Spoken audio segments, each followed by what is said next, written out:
So we are still continuing on section 1.5, which was about graphs of trig functions. I am going to talk about some so-called reflection identities.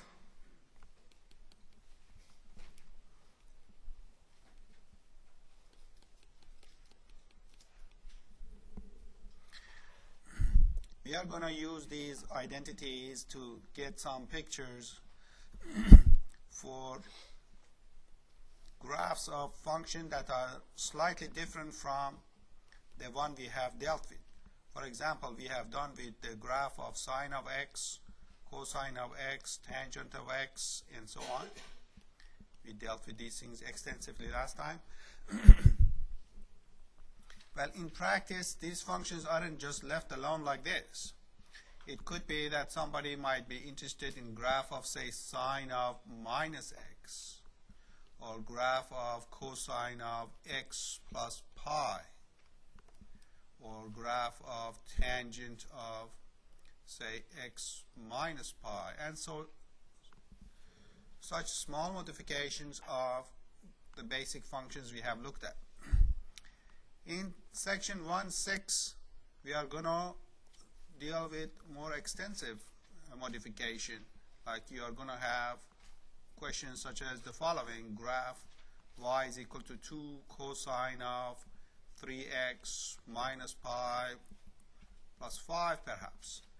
A lot of modifications here. You see a lot of numbers creeping into your equation that weren't there before. Such things do show up in practice, in applications quite often. In 1.5, we go ahead and handle some of the simpler cases, just small modifications. And these modifications, I am collecting them and calling it reflection identities, because we are going to use reflection to figure out what these things are. Okay, let me just take you back to a basic review from college algebra.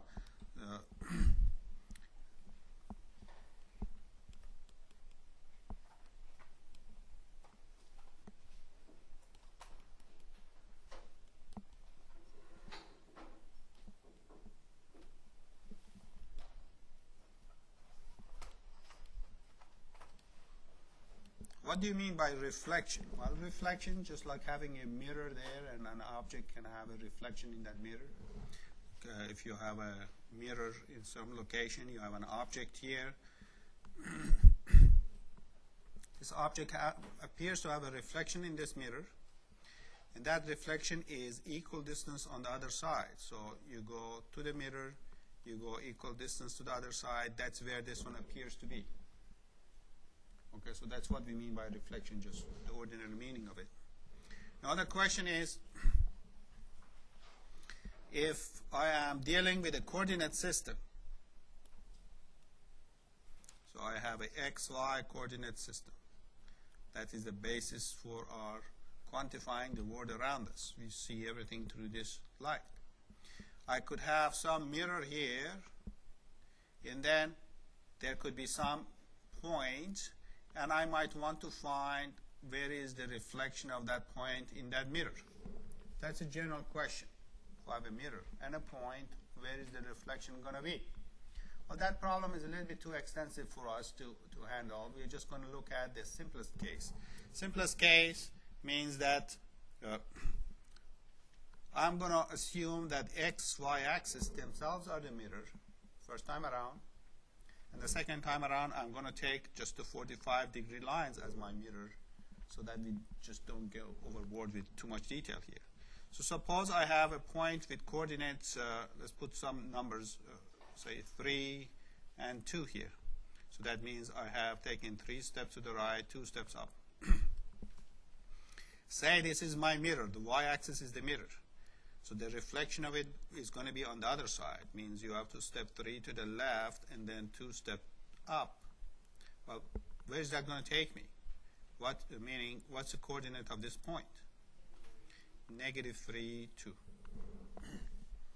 So if you have x and y, you go across the y-axis, or use y-axis as your mirror, your x is going to be flipped. Remember, y-axis is the mirror, x is the one that is changing. So don't get confused on that. Now what if I use the x-axis as the mirror? What if I come down here? What is my coordinates now? 3, -2. Is that right? 3 to the right, 2 down.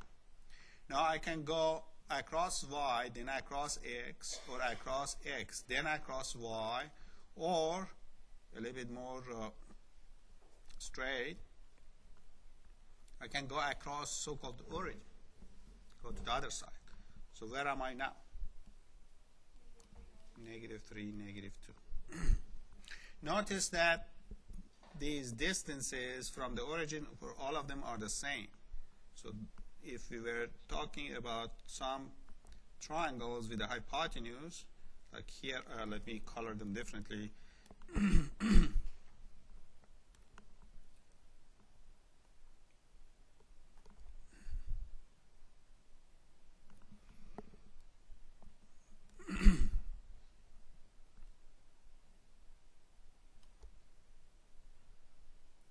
All 4 triangles are identical to each other.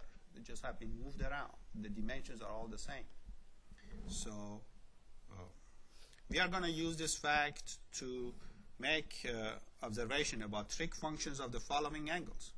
This angle, and this angle, and this angle, and if you wish, you can go all around like this, or if you don't want to make such a long trip, you can also go the other way.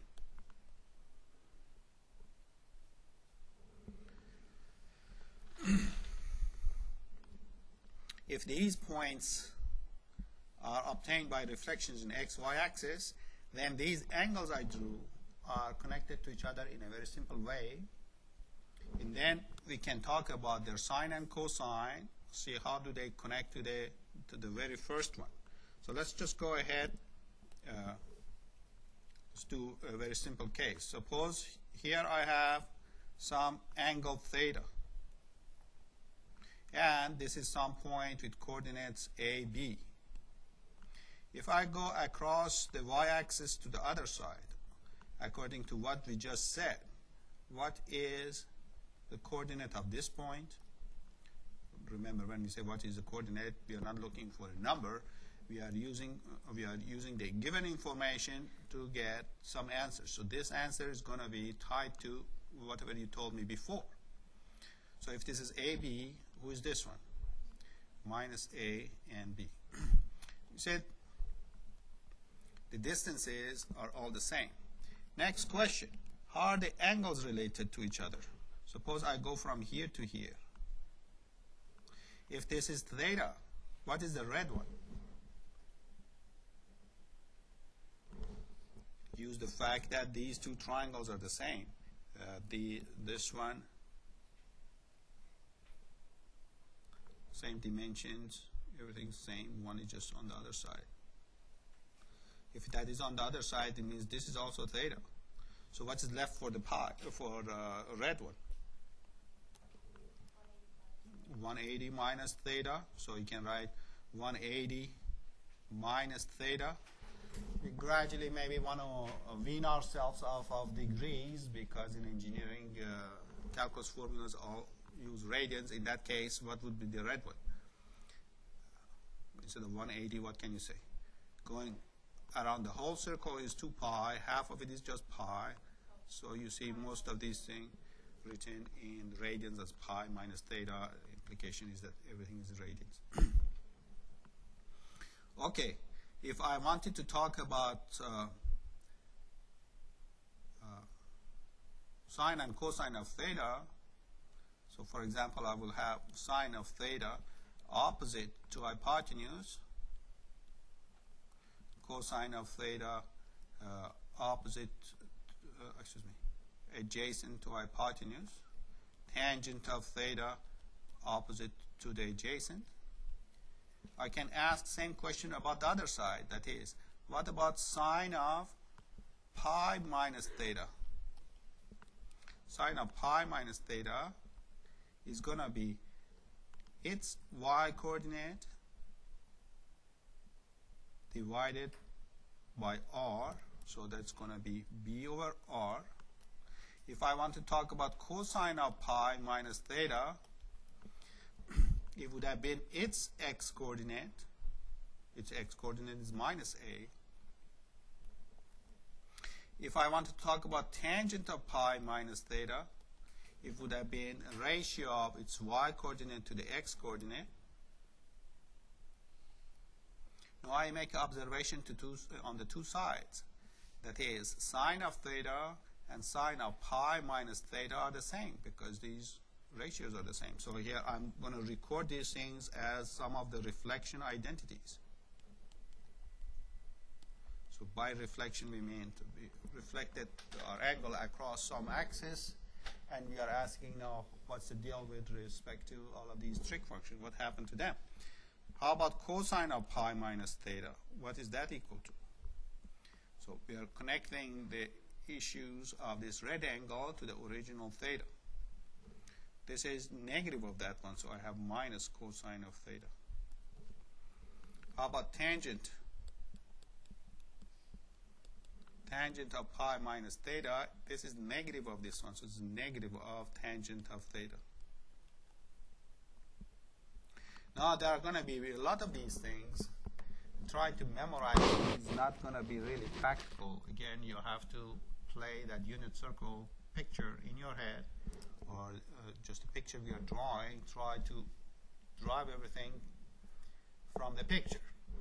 Later on, we are going to have other identities that are going to help you to answer this more systematically. You wouldn't even need that, but then of course you need to memorize the other identities. So right now, it's very important for you to associate this with that picture and answer your question in that way. So we are going to say reflection.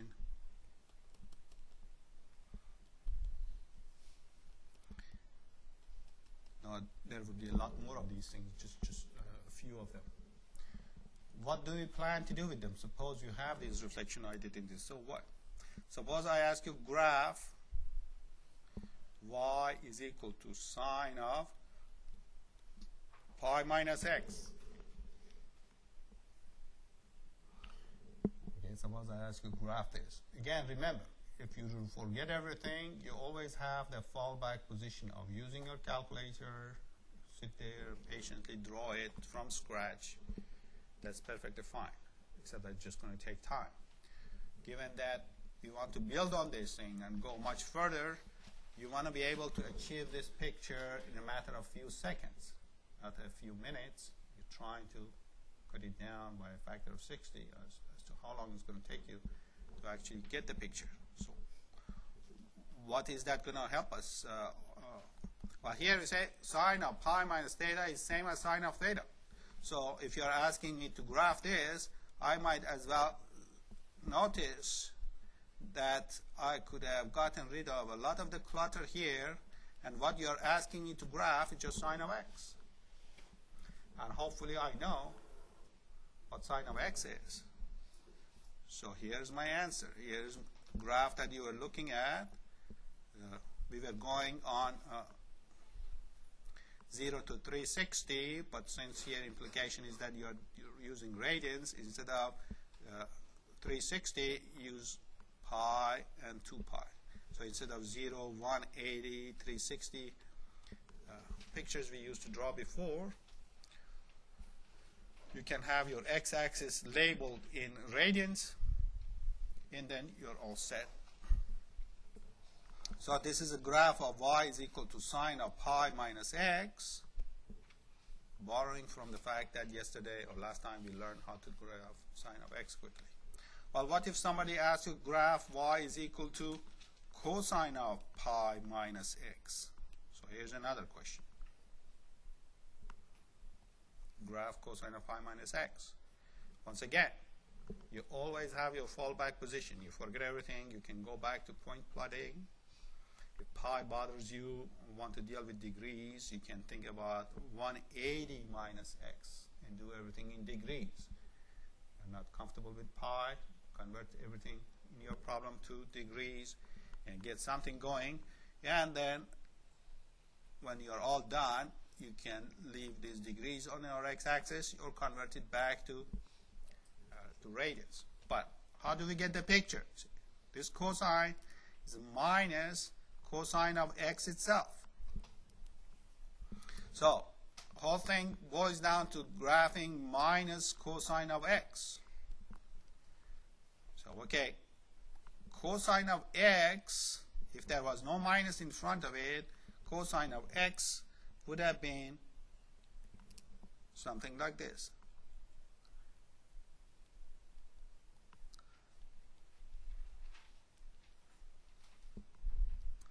So this is y is equal to cosine of x according to what we learned last time. It starts from 0. This would be 90, 180, 270, 360. Now if you insist on pi, these are going to be labeled according to pi. So instead of going 0, 90, 180, 270, 360, you can label it like this.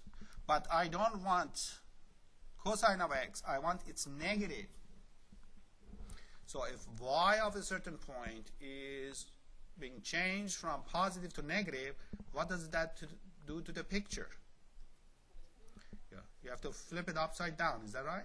If you change a y coordinate from some positive to a negative, like if your y coordinate goes from 2 to -2, it means you are flipping from up here to down here. Like at 0, cosine of 0 is 1, minus cosine of 0 is going to be -1. So the picture that you want, the picture itself is obtained by flipping another reflection. You do like this.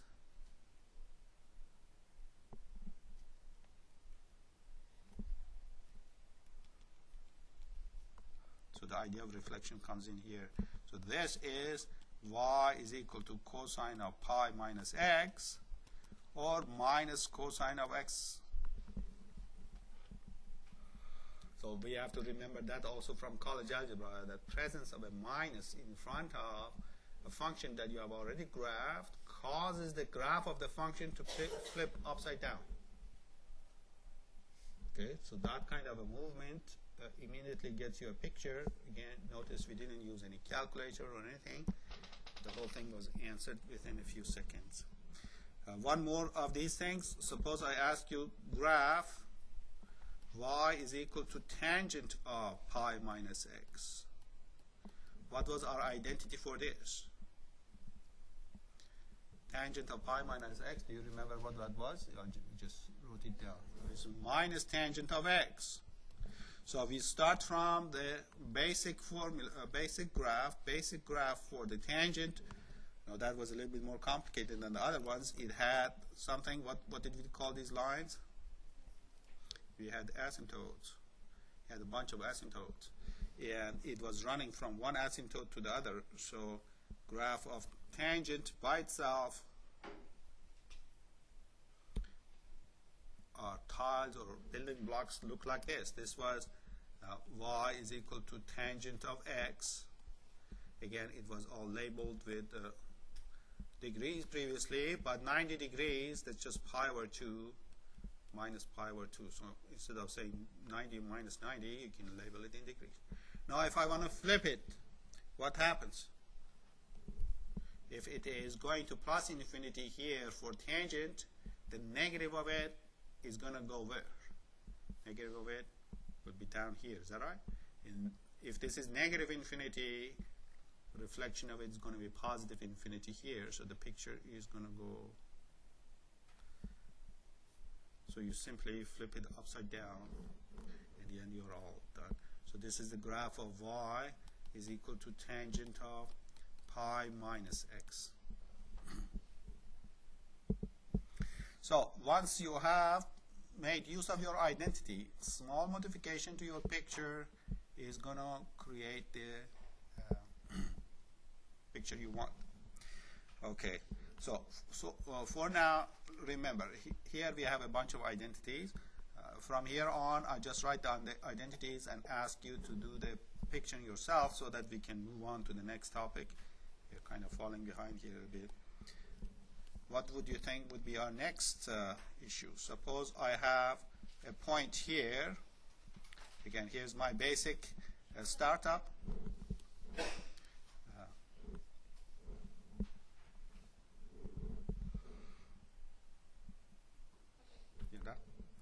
Okay, so we have this startup. Suppose I go across and I go across again. So what did we say? We are here minus AB, and then by the time we come down here is minus A minus B. Now I look at this angle and ask you, first of all, tell me how big is this angle? How much is the blue one? You have to give the answer. Again, when we ask how much, we are not looking for a number, we are looking for an expression in terms of our startup quantities. Our startup quantities are the things that you see here. This is pi plus theta. This was theta, and then you go one straight angle, so it's pi plus theta. So going across the origin to the other side, or going flip, it means you are opening an angle that's 180 degrees more than whatever you had to begin with. Is that right? Like, let's take a famous angle. Suppose I was at 45 here, and I go straight to the other side. How big is this one? So if I continue the line, this is y equal to x line. If I ask how big is the angle coming all the way to this terminal ray, you would say how big is it? 225, which is 180 more than what you had. Either you say 180 plus theta, or you say pi plus theta. If it is in radians, you talk in pi's. If it is degrees, well, you have your degrees. Well, same story as before. Suppose I want to ask you what is cos. Oh, well, we start with sine always. Let's start the same start. What is sine of pi plus theta? Sine of pi plus theta would be the ratio of, what's the definition of sine of any angle? Sine is a ratio of y coordinate to distance from the origin. Is that right? Now, what is my y coordinate here?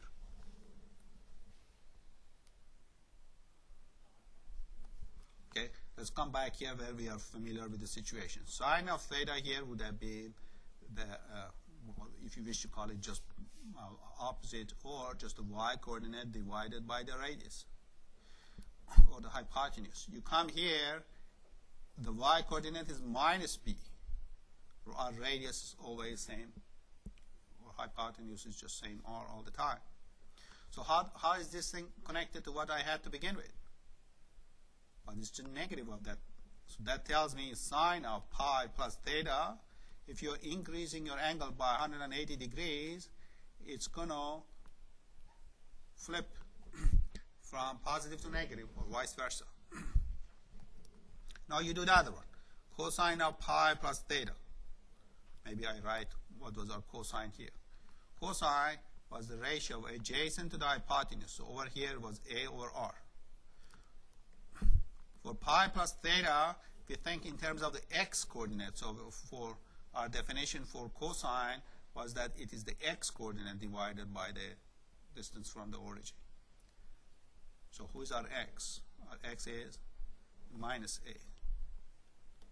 So that tells me that cosine of pi plus theta also flips its sign. It becomes minus cosine theta. How about tangent? Here we say tangent of theta is a ratio of opposite to adjacent of b over a, or if you wish, tangent was a ratio of y coordinate to x coordinate. Who are our x and y's of this point? Minus b, minus a. The minuses cancel out, just b over a. So tangent of pi plus theta is same as tangent of theta. These guys flip, this one doesn't. So here we have another bunch of these type of identities for adding a pi to it.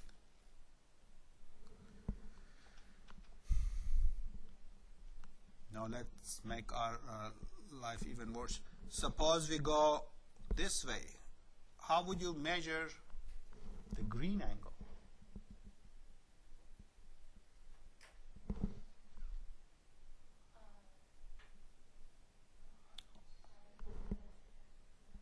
Say it again. Pi.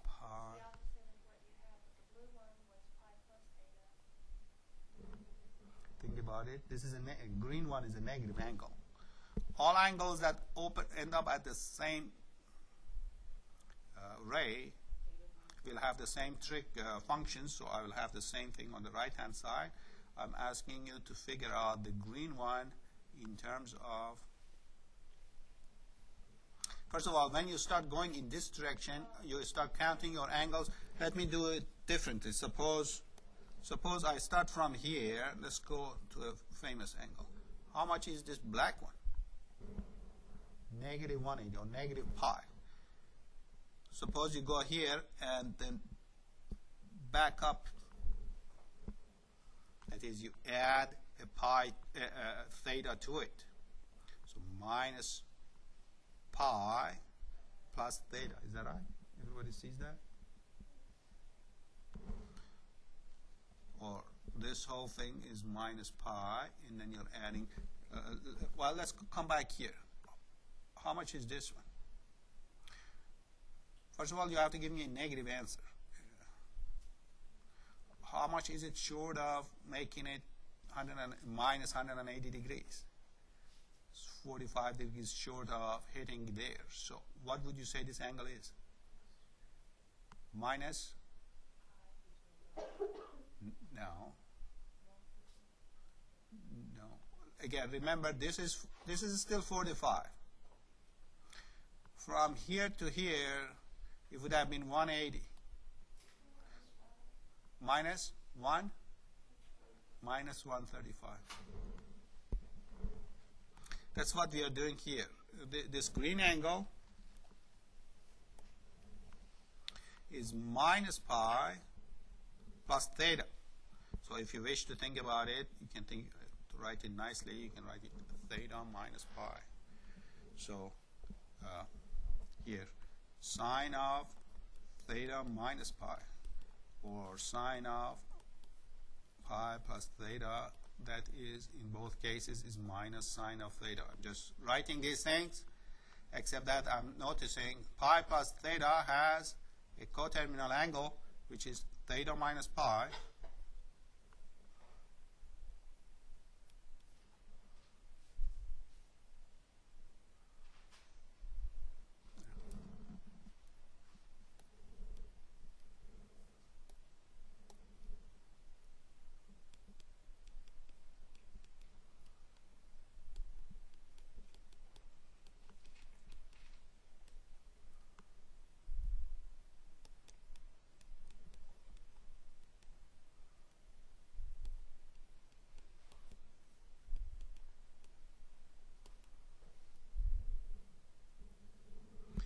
So,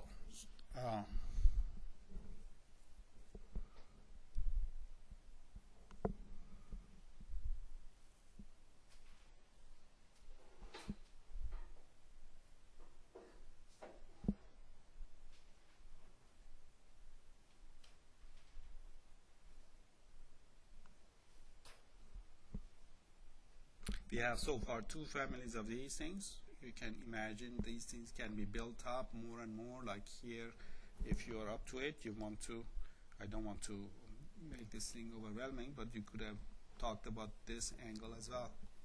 Let's go ahead, perhaps one more round of these things. Maybe easier to see. Suppose I have this angle.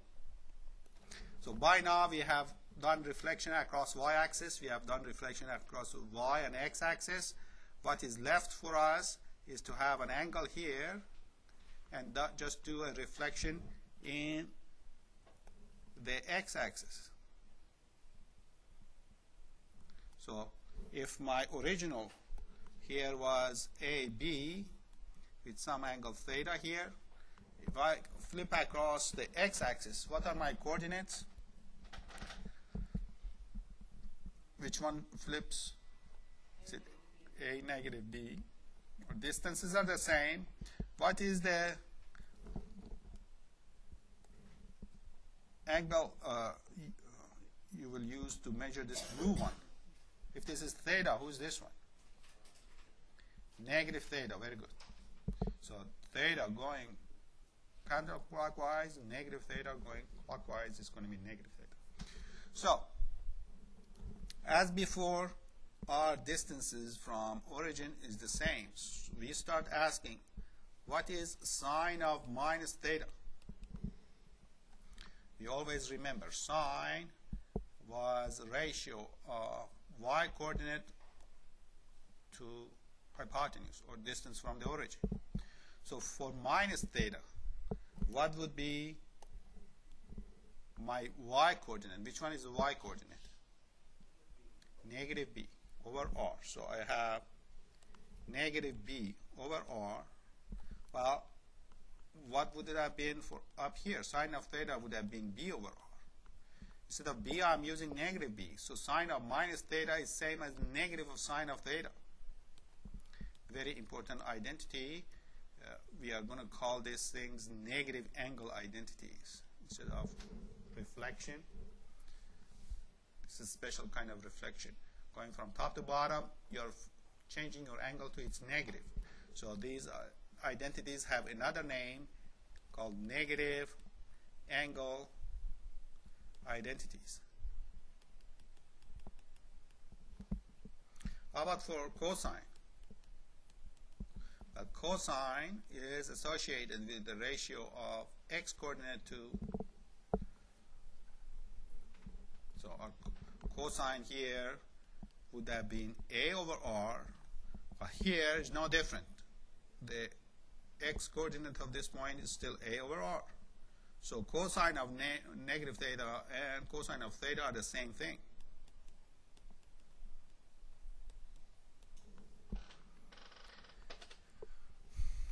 How about tangent? Would have been ratio of the y coordinate. So who is tangent? Y to x. Who's our y? Our y is minus b to a.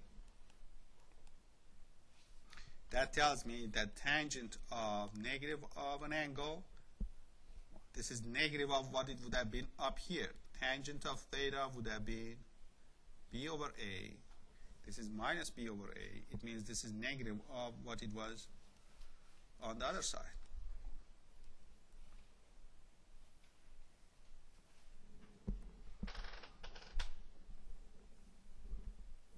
So this becomes negative angle identities.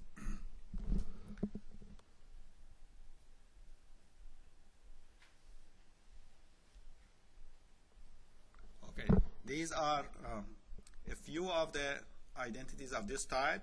We are going to hold on for some other identities if you want to make your you could have put a mirror here. Start with a point here with coordinates a, b, and reflect across that mirror, and then have the same discussion all over again. So reflection identities we talked about the simplest one across the x and y coordinates. You can still expect that there would be more coming on across other mirrors. But let's hold off on that discussion. Let me bring out some other issues you must have seen in college algebra. So back to the issue of symmetry in graphs. This is again quick review of issues from college algebra. Okay, symmetry is a very basic thing in all structures, nature, and so on. So it has to have some show in mathematics as well. What does symmetry mean? We have talked about mirror reflection. Suppose I have a point here. When I reflect it, I go on the other side. Now, some pictures when you reflect them, they'll stay exactly as they were. Nothing changes. Okay. One of the most basic pictures you see in your algebra classes has such a symmetry. That is, if I put a mirror here, if I had a mirror in this location, and then I had drawn half of this picture and looked at the reflection of this half in the mirror, the reflection would have been exactly same as the other half of the picture. What's the function that has that property that you have seen in college algebra? As you go from left to right, is the same thing. Well, you essentially just see one function, college algebra anyway. What's the name of it?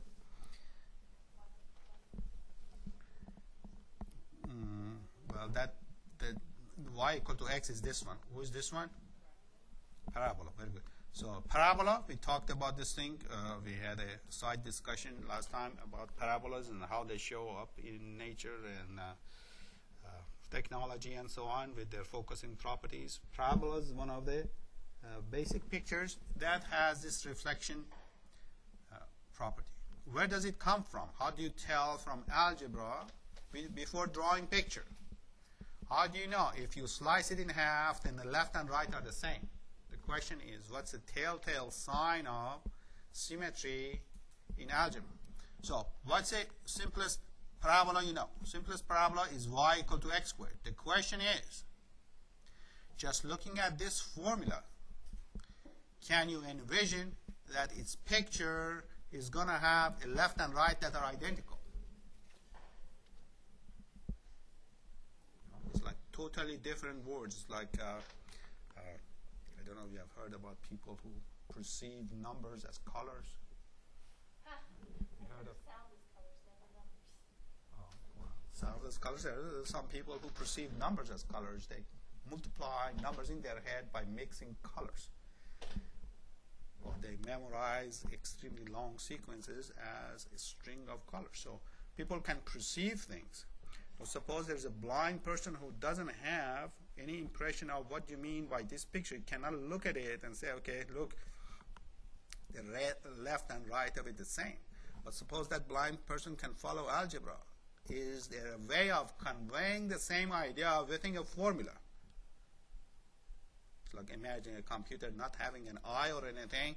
Can the computer realize by looking at this formula that the corresponding picture has two identical halves without even drawing anything, knowing anything about it? Well, here is the reasoning that we go between these two. Said, what is the telltale sign of this phenomena inside of a formula? Here's the idea. Say, pick a point on the right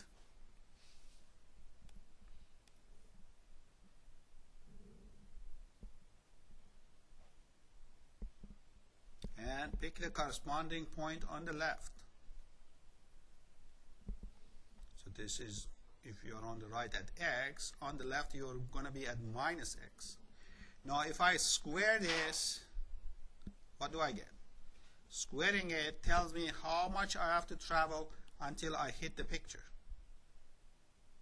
Squaring this, according to that formula, tells me how far to go. That's the meaning of y coordinate. How far to go before I hit the picture? Square x, you will figure out how far you have to go. But on the left side, I have to do the same thing. If I take minus x and square it, that's going to tell me how far to go before I hit the picture. Now, what is minus x squared? Minus x squared means minus x times another minus x. What is minus times minus? Positive. So that comes out to be x squared. The fact that this is same distance as the other side is a reason that the picture has this appearance of left and right being the same. After all, if I go to the right point and the left point, I have to go the same distances up before I hit the picture. Since this is same as that, I know without drawing any picture that the left and right of it have to be the same. So in college algebra, they tell you the following. if you have a function that is given to you by some formula, and if it so happens that if your x of it, when it is replaced by minus x, it does not make a dent, that the value of the function is the same, then the graph of the function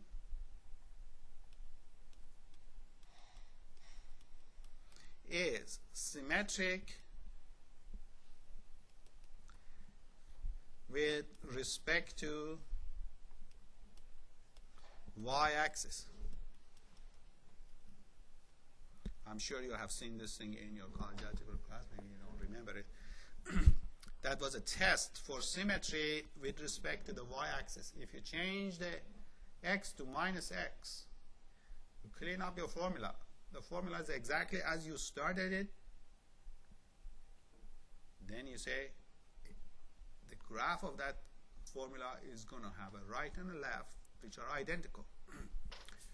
Due to the fact that the simplest such functions that you see are like this x squared and such, and these guys always have an even exponent in order to facilitate this evaporation of this minus sign, these type of functions are called even functions.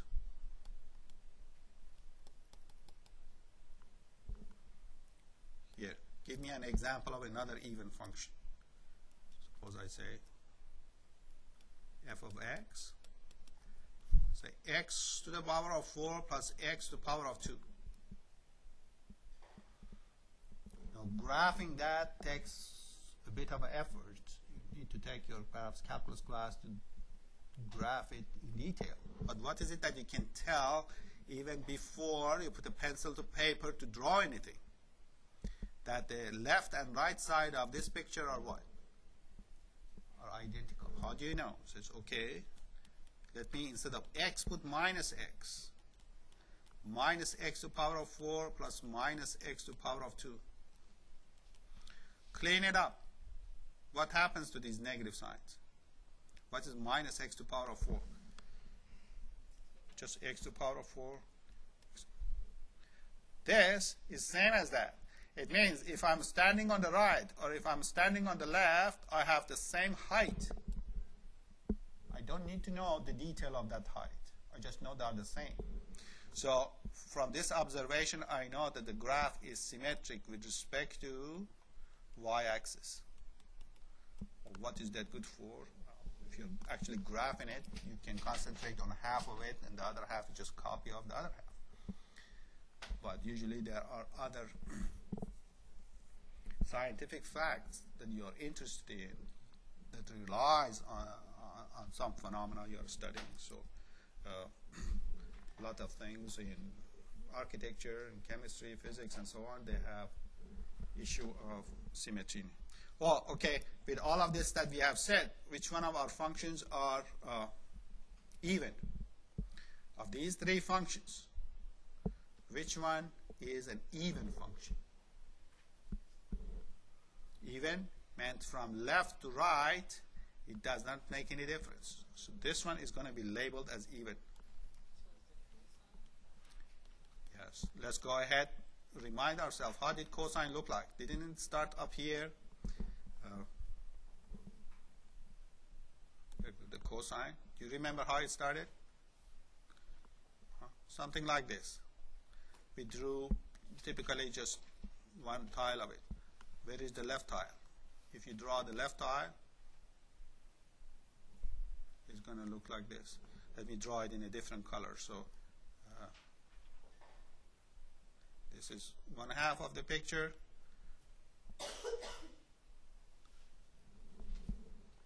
You see the yellow and green part are like reflections of each other in a mirror that runs this way. Here is where your mirror is.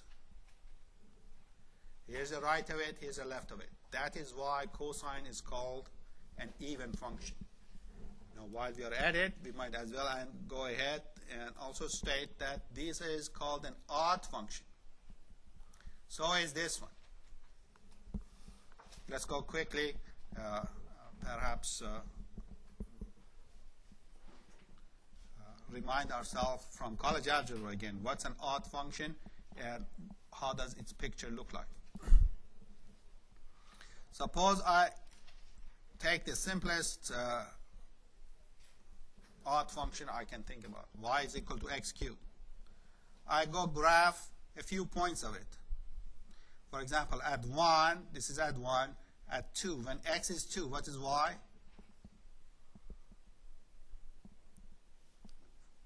2 cubed becomes 8, is that right? So it pulls up quickly like this. At minus 1, where is it? When x is minus 1, what's our y? Negative 1. When x is minus 2, what is y? Negative 8, is that right? So as I go from right to left, picture on the left is pretty much same as the picture on the right, but it's flipped over. Like this one was 1, 1. This is 1, minus 1 and minus 1. This one was, say, 2, 8. As I go to the left to minus 2, what happens to my y-coordinate? My y-coordinate suffers the same fate, also flips over. That is, right and left, if I have a point with coordinates a, b here, on the other side, what do the coordinates appear as? Your x is flipped to minus a, your y is also flipped to minus b. This type of function, have a symmetry too. We call it symmetry with respect to origin. That is, if I go from here straight to the other side, I land back onto the function. Previously, you had to go across the y-axis to land right on the function. Now we go to origin to land on the function. Here's another one. Like from 2, 8, if I go to the origin, go equal distance to the other side, I land right back on the function. If I start from a, b, go to the origin, go equal distance to the other side, I land back onto the function. This is called symmetry with respect to origin.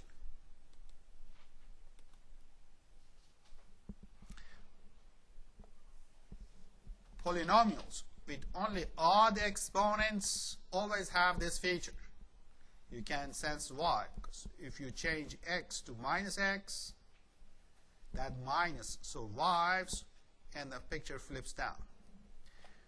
Among the functions that we have studied in trig function, sine and tangent have the property that when you change the angle to negative of angle, the value of the trig function also becomes negative. And for that reason, we are going to call them odd functions. Okay, so we have negative angle identities. We had a few of the reflection identities. You can create quite a few of these things as you look at the problems from 43 all the way through 50, and then 69 through 78. You see the same idea being played over and over again. Try to do a few of these things until you get the hang of it. And so we are still postponing section 1.6 to Wednesday when we are going to start 1.6. So maybe you want to read that because it tends to be a bit confusing.